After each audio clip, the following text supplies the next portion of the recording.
Everyone, Mike here in the BFH garage, getting ready to run my first trail run of the year, which is ridiculous. We're mid-July and I haven't been on the trail yet, so this is going to be a fun one for me. Buddies couldn't make it. One of the Jeeps is down, the other one's getting shocks tuned, the other one just can't make it today. So I've just found some randos on Facebook. One has a TJ here on 33s, the other one has a Jeep Gladiator on 40s. It's going to be interesting to see what we come up with here. We're on Spring Creek, which is a pretty tough trail. I have a different video of it from 21 that kind of talks a little bit about it, but I'm going to try to get as much footage as I can today, and hopefully it's going to be a good, fun trail run. We are getting started late, so I don't know if we're going to get the entire trail or not before we have to turn around, but we'll find out, so stay tuned. As you know, in previous videos, the first obstacle is going to be a giant slab. This thing keeps getting washed out more and more every year. It's the very first thing, so you're going to find out if you like this trail or not, because it will get pretty hairy pretty quick and let you know. So let's go take a look and see what's going on up here.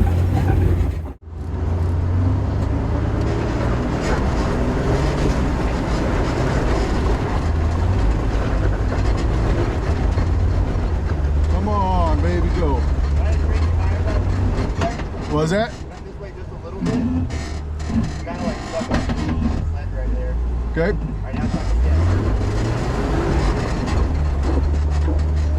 it's Good spot, thanks.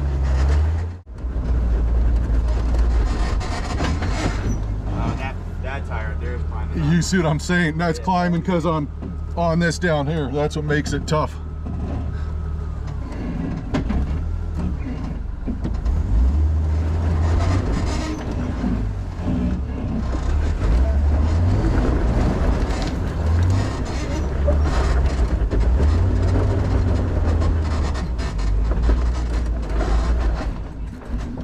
Oh, you rat bastard.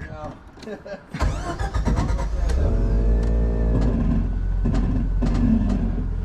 up, you're good. Yeah, well, it's easy when you're in an automatic. Yeah, that's true.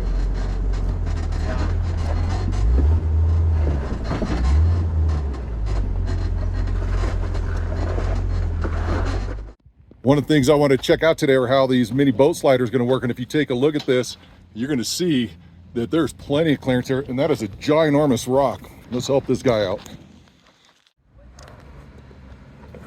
That wheelbase should help him out, except for his ass dragging.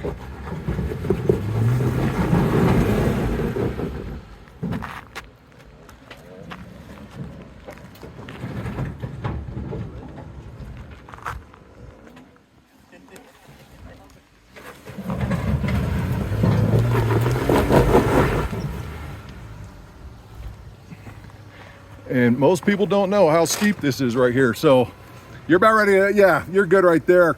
Are you gonna come up left? You wanna stay straight on that line? I'm gonna try to straight on mostly. Try passenger. Actually, back up just a little bit. A little more. Oh, there you go. Try passenger a little bit. Yep.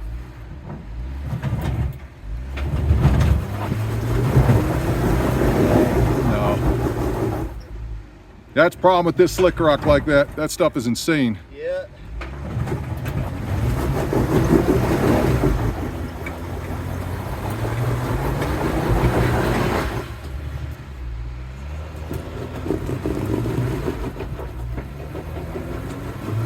There you go. Keep crawling it. Keep crawling it. Stay past it just a little bit. Yep, right there. There you go. Nice.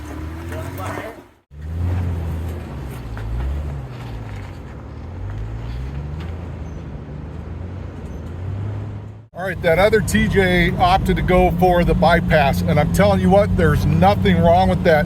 That off camber is no joke there. It'll get your legs pumping. So he took the bypass, he caught up with us, and here we go on the rest of this trail right now. So should be a lot of fun now. This trail is absolutely beautiful. As you can see I-70 down there. Come down here, there you go. So we're above Idaho Springs near the Downeyville Dumont exit. Beautiful country. As a side option here, I've had some people tell me I've never been inside, but this mine shaft here is pretty darn cool. I have a bunch of pictures of the inside that person emailed me. I will post them up here if you guys want to see, but it's incredibly cool inside there. Let's get out over here to this overlook for just a second. You take another good look at that.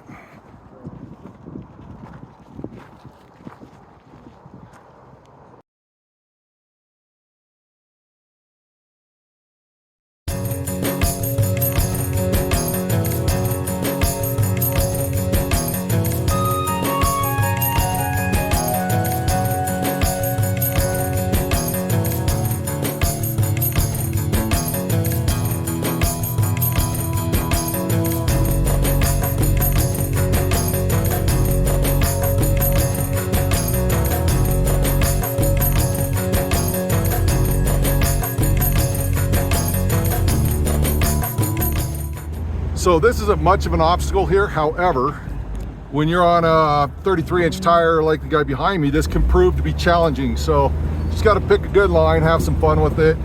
Turn on your lockers if you want, and that'll help you out, but you crawl right up it.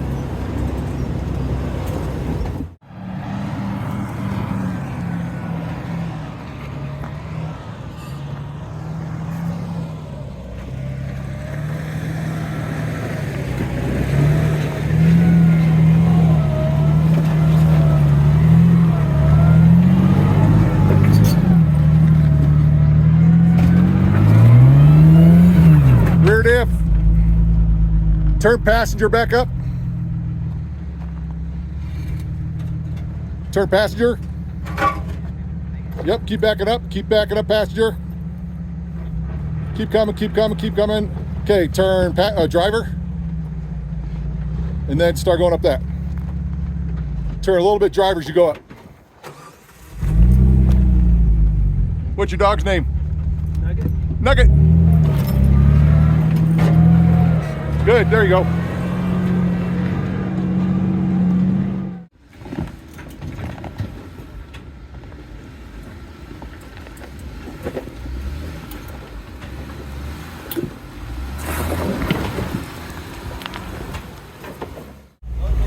Nice bug, Thank you guys.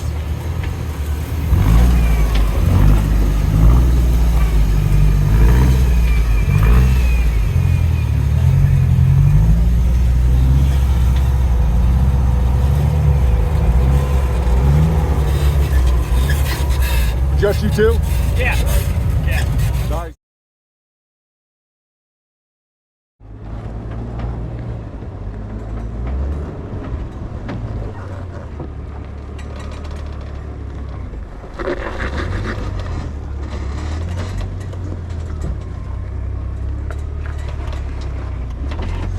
I need to get closer to that tree, huh? What? I need to get closer to the tree. Yeah. Alright, start right here, right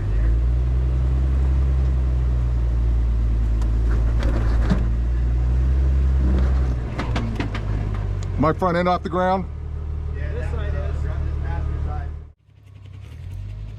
Go towards your passenger just a little. No, driver, sorry.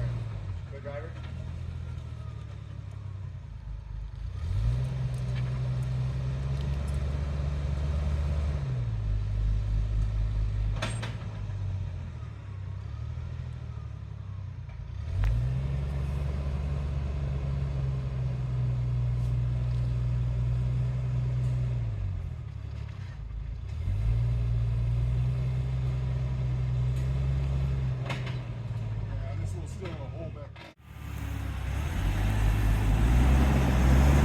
Go towards your passenger just a little. I mean driver, sorry. Go driver.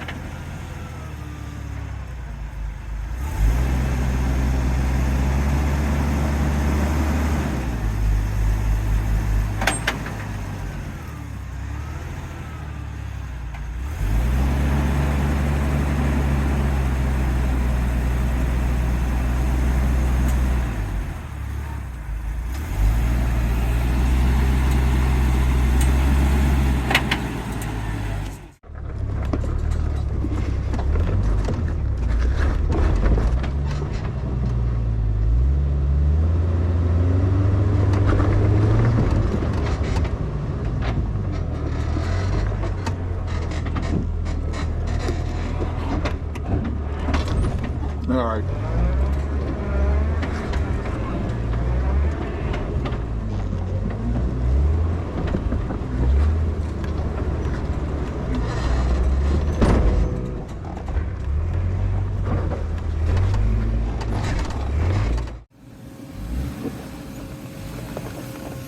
Just a little bit faster. Yep.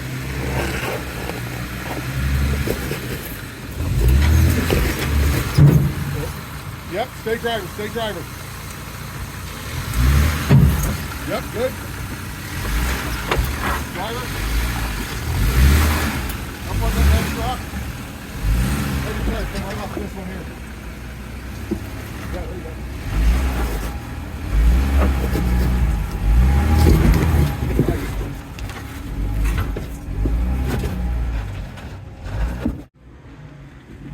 Split that crack with your driver front.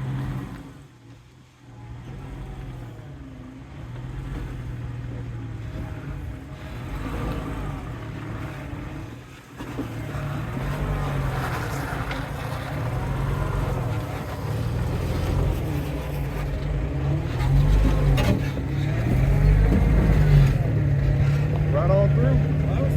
I told you. So here we are at the Spring Creek boulder field here. There's not huge rocks here, but there's a lot of rocks you can kind of get twisted up in and have some fun. Nothing terribly difficult, but still, like I said, a lot of fun. It's really steep, even though we're looking at this right now, it doesn't look steep. This is a pretty steep hill, so momentum helps with you on this. Other than that, it's just pick a line, pick 2 lines, go have fun. And this is the last major obstacle of the trail.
something?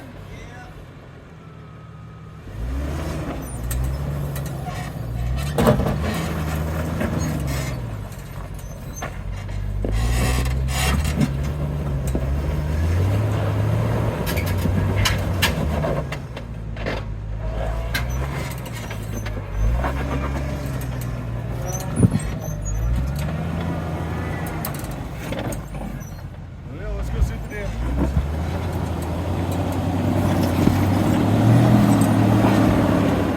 Wheel crap, what'd you get? It looks like a sway bar. That ain't good. It ain't bad, but it ain't good. Oh, you just got a Busted bracket. Yep, those 4 bolts, pull the whole thing off. Yeah. Looks like it might be a bent track bar too. I'm not sure if Gladiator's that way or not, but I don't think so. U-joint. Here's your cap. That ain't good, that ain't good, that ain't good. More damage than we thought.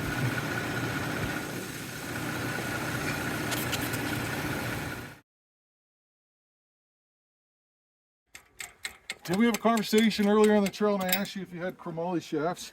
And what did you say? Absolutely not. But why do you not have chromoly shafts? Because I was waiting for mine to break. And so when you're braking and you don't have what you need to fix this son bitch, and then the other lesson this is, if you're gonna run 40s, you've got to put the right parts on here. Stock is gonna kill you. I can't believe you've gotten away with this for so long. Yeah, and it's been in Moab 4 times. Freaking done the chili challenge twice. Oh man. I don't know how. All right. So this one repair every Jeeper should know how to do. And it's so much easier when you do this in your shop because it's a controlled environment. There's no stress involved. Plus you're able to break these bolts loose before they rust on, put anti-seize on there and all those things. So we got all 3 of these bolts out. On the JLs, the Gladiator, same thing. They have the sensor here. You got to take out 3 13mm retaining bolts right here that hold that in. You have to take the caliper off in order to get this. So when you look at this U-joint here, as I pull this thing straight out, I'm going to pull the sensor out. So I got to kind of go a little bit, get the sensor out, and then we'll pull the shaft right out. Oh, that even made it easier. Yeah, you broke the U-joint right there. Yeah. So we'll get this thing out of the ear and then we'll put this back in. But we want to leave this stub shaft attached to the unit bearing because you have a bolt here that compresses and holds everything together. So if you ever break a front shaft, you want to leave your stub shaft in. Now I know some of the newer vehicles, the unit bearing's built differently. You don't need to do that. It's just good practice in my opinion. If you don't need to do it, then that's on you, that's fine. But just take that into consideration. So now we just need to pull the shaft out, and that's going to pull straight out like so. Shaft looks to be in good condition, so that's not a problem. So before I go on to putting this thing back in, what I need to do is we need to get a plastic baggie and some rags, and we're going to stuff the hole so that way the gear oil doesn't slosh out or dirt doesn't get in there to affect that locker. So let's go find a bag and a rag. We'll stuff it in there. Even if we can only find a rag, that's better than nothing. And then I'll get the U-joint out of this side of the stub shaft, and then everything goes back together. You can put it in 4-wheel drive, but you're only going to have 3-wheel drive. And I've done that before. It is real interesting. It pulls you whatever way, but you only want to do that, in my opinion, to limp off the trail. So be smart about it. All right, so now that we have the axle out, we don't have another axle shaft to put in there, so we're going to improvise, adapt, overcome. He's military, I'm prior military, so it's an old saying that goes, when you don't have what you need, you're going to make whatever you have work. So I have these old rubber gloves here. He's got a bag. We're going to do the best we can. We're going to stuff it inside this axle tube here. And then we're going to take our cheater bar and we're just going to push it all the way in. So we're going to put it up next to that inner seal.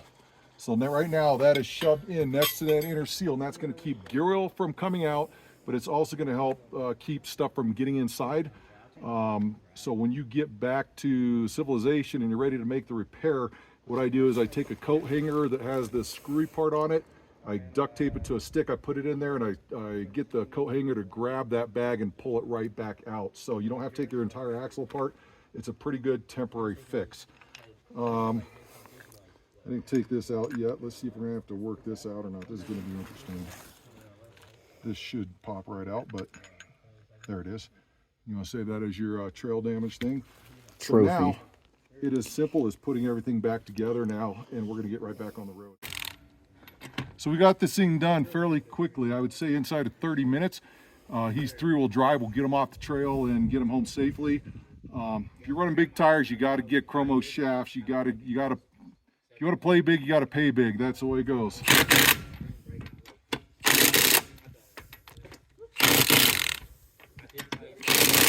There you go. So even though we have his axle shaft removed, he can drive in 3-wheel drive. That doesn't mean we're out of the woods yet. We still we got to get him out of here. Luckily, we're going downhill for most everything, so he should be able to get through that okay. The one thing we got to do is we got to worry about that rain coming in too. All right, post-trail damage assessment. Tie rod is bent way up there. Had previous damage, but look at the toe in on this side, looks nice and straight. Toe in over here is pretty bad, so his rear sway bar is also bent like we suspected. He's gonna get new G parts out of this.